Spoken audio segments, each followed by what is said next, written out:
Well, hello everybody and welcome to another episode, and today we're going to have a look at the Konica Hexanon AR 57mm f1.4 that I got from the London Photographica exhibition a few weeks ago. It's sitting here on my Sony A7, looking very resplendent and vintage. And I've used quite a few Konica lenses in the past, and I've found them to be very nice indeed. I've found them to have very, very beautiful colour, really quite unique colour, and I've never seen anything quite like their colour representation. And in fact, the Hexanon AR 40mm 1.8 might just be my favourite lens, bar none. So this one has a high bar to get over. I'm also going to be comparing this Konica lens to some other 50mm 1.4s from Nikon, Olympus, Minolta and Canon. So we're going to see how it stacks up against those other vintage 50 1.4s. Now, each of these lenses can be found for around about £80 or thereabouts, 70 to 80 pounds. I paid 75 for this one from Photographica a few weeks ago. Those are UK prices, but I would imagine they'd be similar in other countries as well. The Nikon tends to be a bit more expensive. Anything with the name Nikon written on it seems to go for a slightly higher price. A Nikon 50 1.4 like the one I've got here somewhere. Where is it? Here it is, the Nikkor 50mm 1 to 1.4. Those go for around about £100, maybe £120. And if you want that little bit of extra blur from your 50mm lens, then the only way to get it is with a slightly wider aperture. And f1.4 lenses fill that job very nicely. They're not so expensive as f1.2 lenses with all the inherent optical compromises that those vintage lenses have, and yet they're blurrier than f1.8 or f2 lenses. So they occupy that middle ground nicely, and they give a really good bang for buck. So without any further yakking from me, let's check out the lenses. And we'll start with the Konica. Just bring it off the camera here. It's a very heavy lens. It's all metal, just as many of the vintage lenses were constructed. There's not any plastic at all in sight on this lens, which I don't think is the case with the later Hexanon lenses. I think there was a little bit of plastic crept into them. They're none the worse for that, but this one is proudly all metal, steel and brass, with perhaps a little bit of aluminium. I think there might be a bit of aluminium in there. This is a 57mm lens, so it's a bit longer than the usual 50. I do like a longer lens, and I do find that the 57-58mm focal length is just a little bit nicer to use than a 50. Just gives you that little bit of extra length. And I do wonder, this is a very, very specific focal length. Now, the 58mm lenses, a lot of those, some of those anyway, were derived from the Zeiss Biotar. So maybe this one has some Biotar heritage. I'm really not quite sure. So a grand old all metal lens. Let's have a closer look before we go any further. So there's our Konica lens, Hexanon 57mm. Let me take it off the adapter and we'll have a bit of a clearer view of things. A very heavy lens, as I say, a grand old all metal lens, and there's that beautiful big glass front element that we can see there. I wonder if I can open up this lens so we can see through it, or is it opened up already? Ah yes, there we are. So there's the rear mount, the Konica mount, and adapters are available for any mirrorless camera system to use this lens on your mirrorless system, or of course it mounts to any Konica camera. There's a depth of field scale in the usual way that vintage lenses had. The aperture control is at the back on this lens, and we've got the Konica auto setting there out past f16, stops run from f1.4 up to f16, so we've got a pretty wide range, and we've got this big focus ring here on the front with distances marked in meters and in feet. It's a bit of an extender, as you can see, but it doesn't extend too far, just by about, I don't know, well, a small portion of its length anyway. And talking about the size of this lens, it's not actually too big a lens. Other vintage 51.4s are larger. It's not particularly a large lens in this dimension in terms of length. So that's a nice thing. So a very nice old lens and a very lovely old bit of kit. Now, when it comes to colours, this lens is extraordinary, and it easily matches up to the extraordinary colours that I've seen coming from Konica lenses in the past. Konica colours are unique, that's the only way I can describe them. They're very rich and deep. They manage to be both high saturation, but also to have some sort of subtle quality. They're highly saturated and very resonant without being too much in your face. They seem to be just at the right point before things get overwhelming and overbearing. So deep, rich, resonant colours.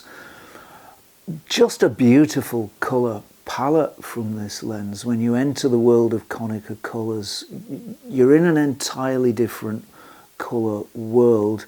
I'd say they're fairly cool lenses. I don't think they're particularly warm lenses, or at least this one isn't particularly warm, though it can give a warm image under the right lighting conditions. But generally speaking, and natively, you know, if you get the white balance right and everything else right, then these are generally, I would say, cool lenses. But despite that, the richness of those colours comes through uninhibited, just extraordinary colours from Konica lenses, and this one maintains the tradition.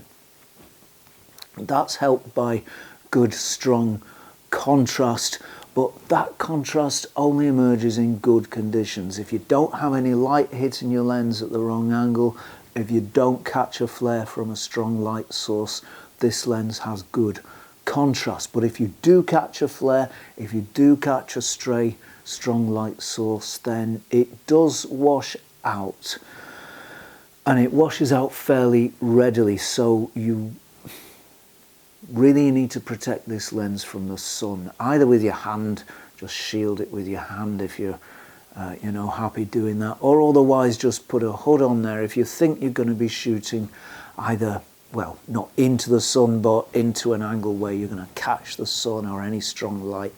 Best to use a hood with this one. Be mindful that the contrast can drop as a result of flaring. Now, blur from this lens is very unusual, and it's got the most changeable blur that I've ever seen in any vintage lens. It can by turns be harsh, unpleasantly harsh, jarringly and difficultly harsh. It can also be completely butter smooth, the smoothest blur you've ever seen, and you will not see any smoother.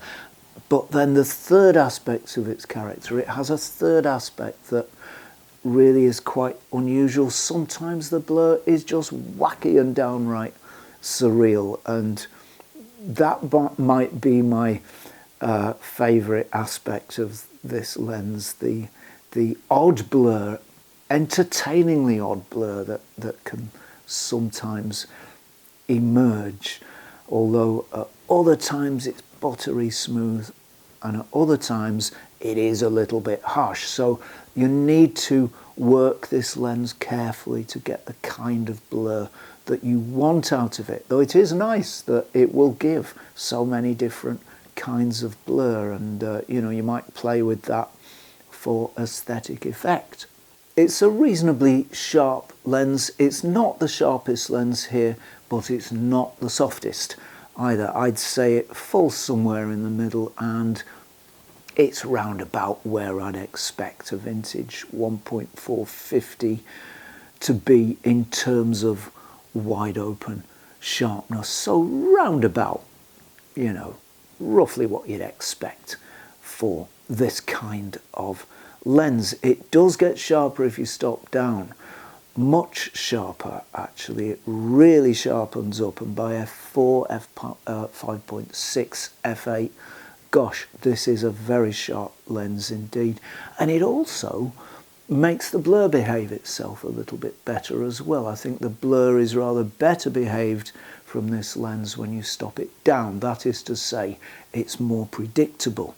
Like most vintage 51.4s, indeed like most vintage lenses, wide open, it will give you some vignetting, some darkening of the corners. It's not quite as spectacular as it is from some other lenses. I think the Olympus 51.4 makes much darker vignetting, much more vignetting in the corners of a shot.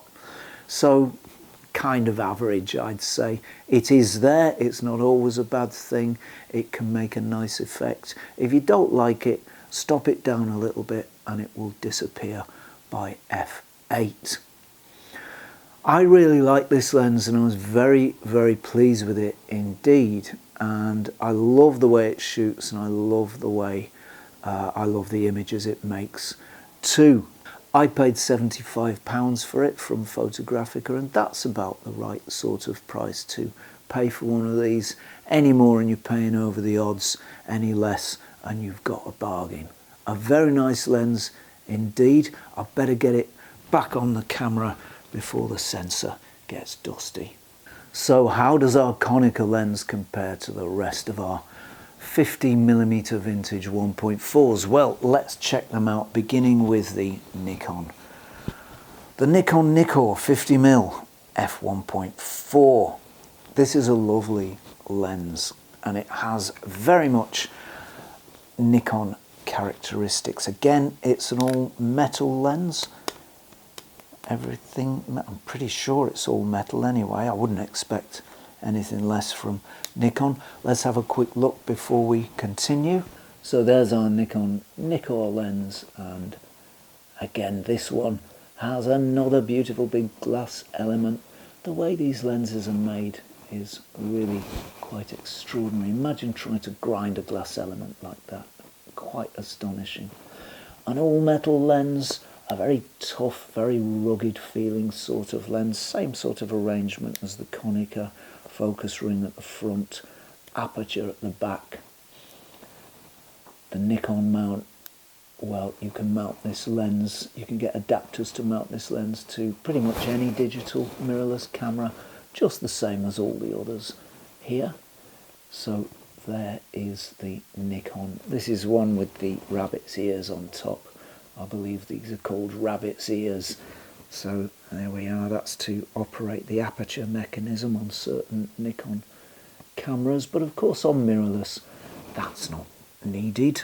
So this is a really nice lens with very much its own individual colour palette that I've not seen from any other lens. This lens and other Nikon lenses I've used tend to have a very unusual colour palette, which has been described variously as cool, just, you know, point blank totally cold.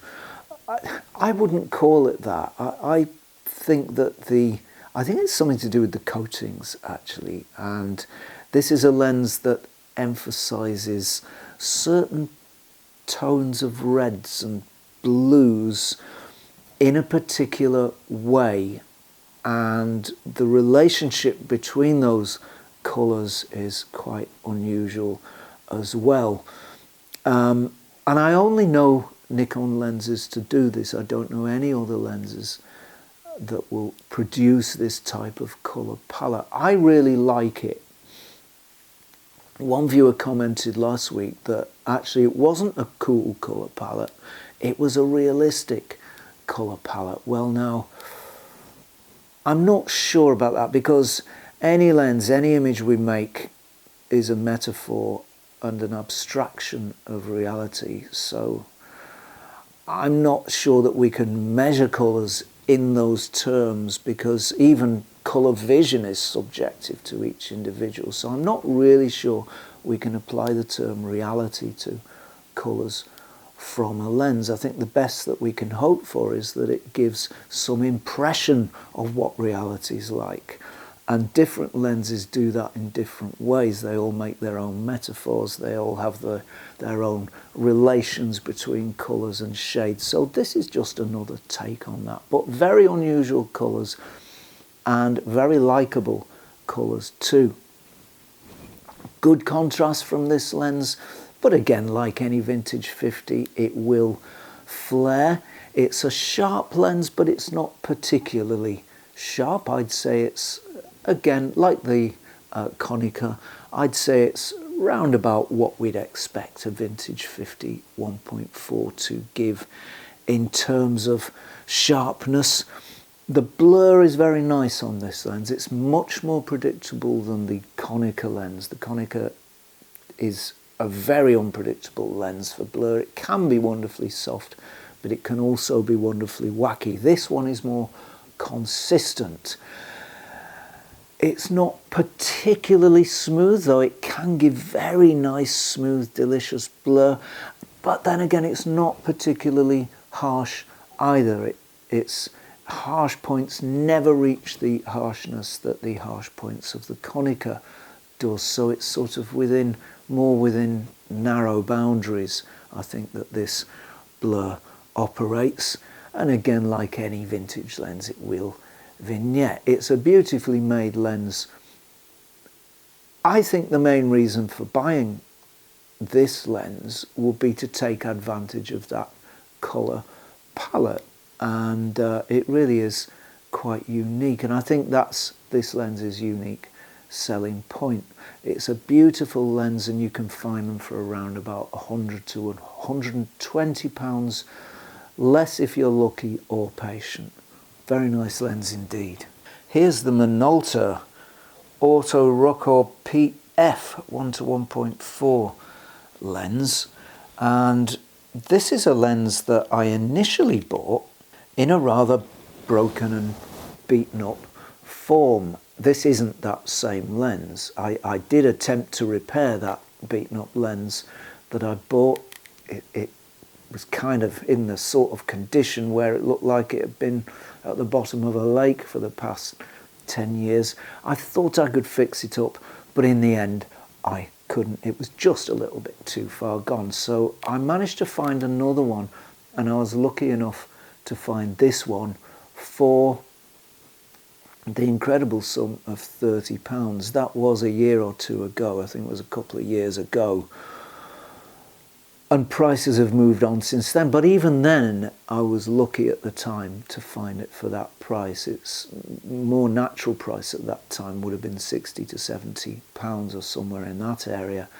But it does show that you can find nice lenses if you're patient. I love the colours from this lens. This lens has one of the most saturated colour palettes I've ever seen. It's quite a warm lens. All the images are fairly warm-ish, and all the colours are really bumped up and super saturated, and I love this lens just for that one quality. It's not a very sharp lens. It's actually quite an early 1.4. I think this is from, I think it dates from the early 60s sometime, or the mid 60s sometime. Do correct me if I'm wrong, but that's as I understand it.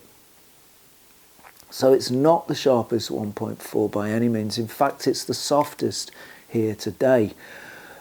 But it's one of the ones that I like the best because of those colours and because of the general character of the lens. The blur can be very entertaining, it can be very energetic. It doesn't often turn harsh, but it does have an energy that you don't often find in background blur. It's not particularly smooth, it's not particularly soft as the Konica can be at certain points in the focal length, but it's just nice, it's entertaining, it's joyful, it's exuberant, and I do like it for that. It's a vintage 51.4, so it does suffer with flaring, so like the Konica, it's best used with a hood if you think you might be using it in conditions where it's going to flare. It does vignette pretty badly, and when I say badly, I mean to quite a large extent. That's not always a bad thing. I, in fact, quite like that effect on certain images. Sometimes it can look blooming awful, but on certain images, it can look really, really nice. This one does it plenty, but as usual, if you stop down to f8, then it's completely gone by that point. And of course, if you stop down, then that will improve the sharpness of the lens as well, and it does become pretty sharp the more you close down that aperture.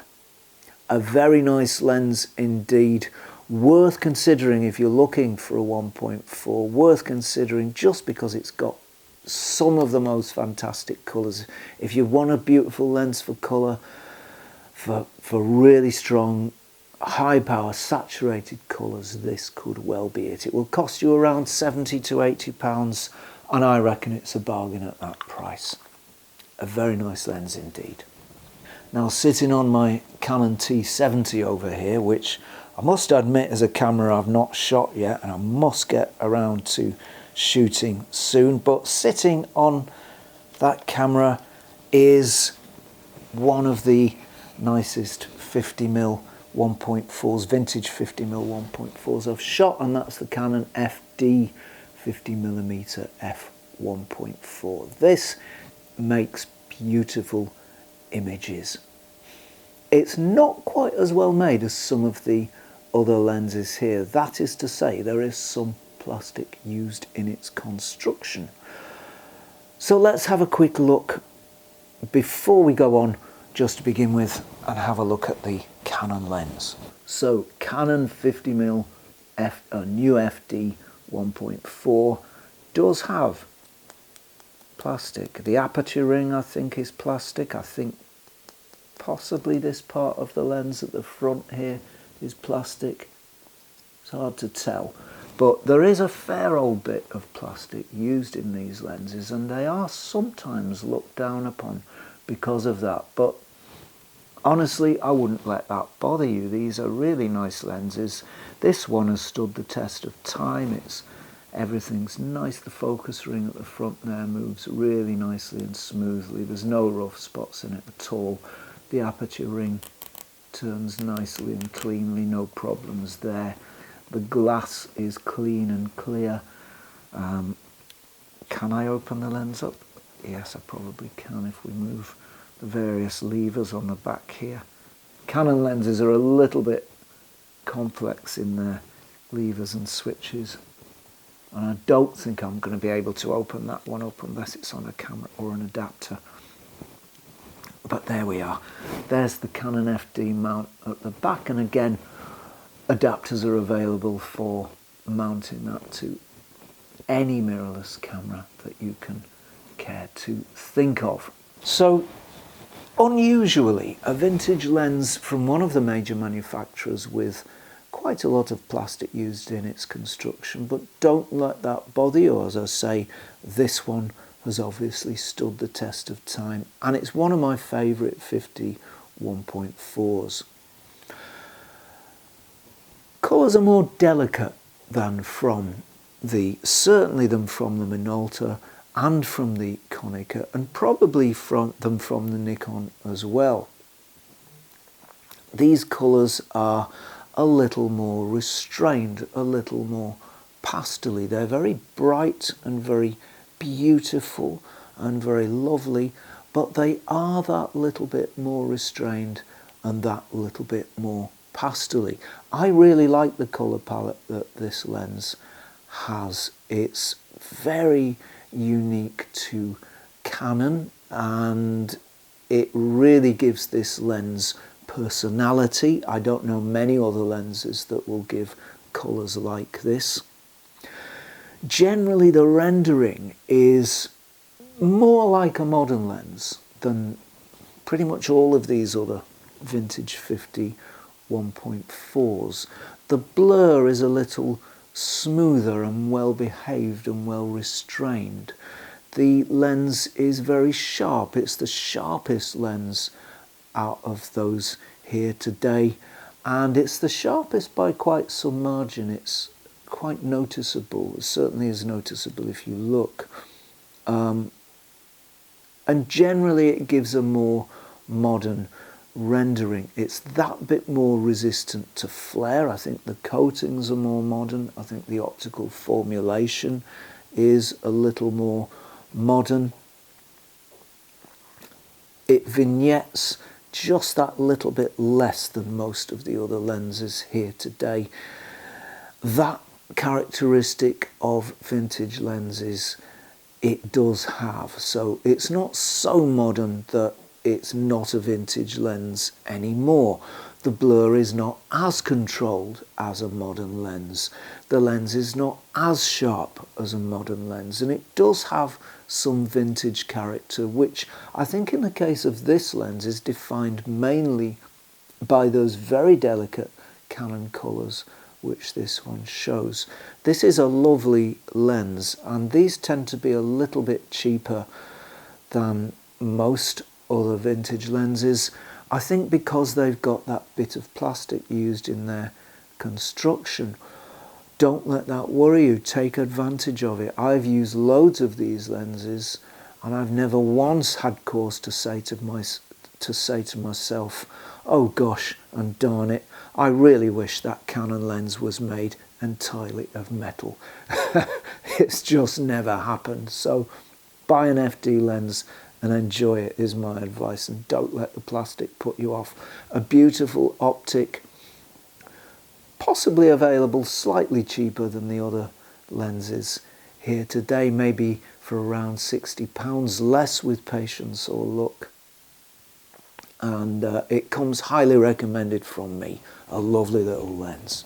Right, finally, a lens that was my only vintage 1.4 for many years. In fact, this was also my first vintage 1.4. This is the Olympus OM Zuiko MC 50mm 1.4, and this is a lovely little lens. This is one of my favourite vintage 50s. It's very nicely constructed, it gives beautiful images, and it's generally a lovely little thing. And when I say a little thing, it is quite small. These Olympus lenses are all generally that little bit smaller than the rest of their competitors, and I appreciate them for that, as well as the fact that they can give great images too. Let's have a closer look before we talk about the actual images themselves. So there's our Olympus lens with all its colourful Olympian markings that I like so much. I do like the design of these lenses. I think they look fantastic. There's its front element. Look at that beautiful big piece of glass. Very, very nice thing. This lens did have a little haze in it recently, which I think I was lucky enough to be able to successfully clean. I think I managed to get all of it out. This is not a low mileage lens. This has lived the life. It's lived quite a hard life. You can see the diamond studs on the grip there are a little worn down, or perhaps you can't see it, but they are a little worn down. So this lens has certainly lived the life, so I guess we can forgive it having a little haze and other problems. So again, there are adapters available to adapt this lens to any mirrorless camera. As far as I'm aware, this is all steel. I think the aperture ring may be plastic, all metal rather, not all steel. I think the aperture ring might be plastic, but the rest is metal. So it's a very high quality piece of kit. Now, as I say, this lens does make lovely images, and one of the reasons for that is the colours that it makes. They're pretty highly saturated, as most of the Zuiko lenses are. Certainly that's true of the later black nose versions. There was an earlier series of these lenses which were really the same lenses but with a silver ring around the nose here, and only single coated. So those lenses don't give quite the intensity of colours that the later ones do. Most you'll find are the later ones with the black nose, so they will all give the highly saturated colours that Olympus lenses are known for.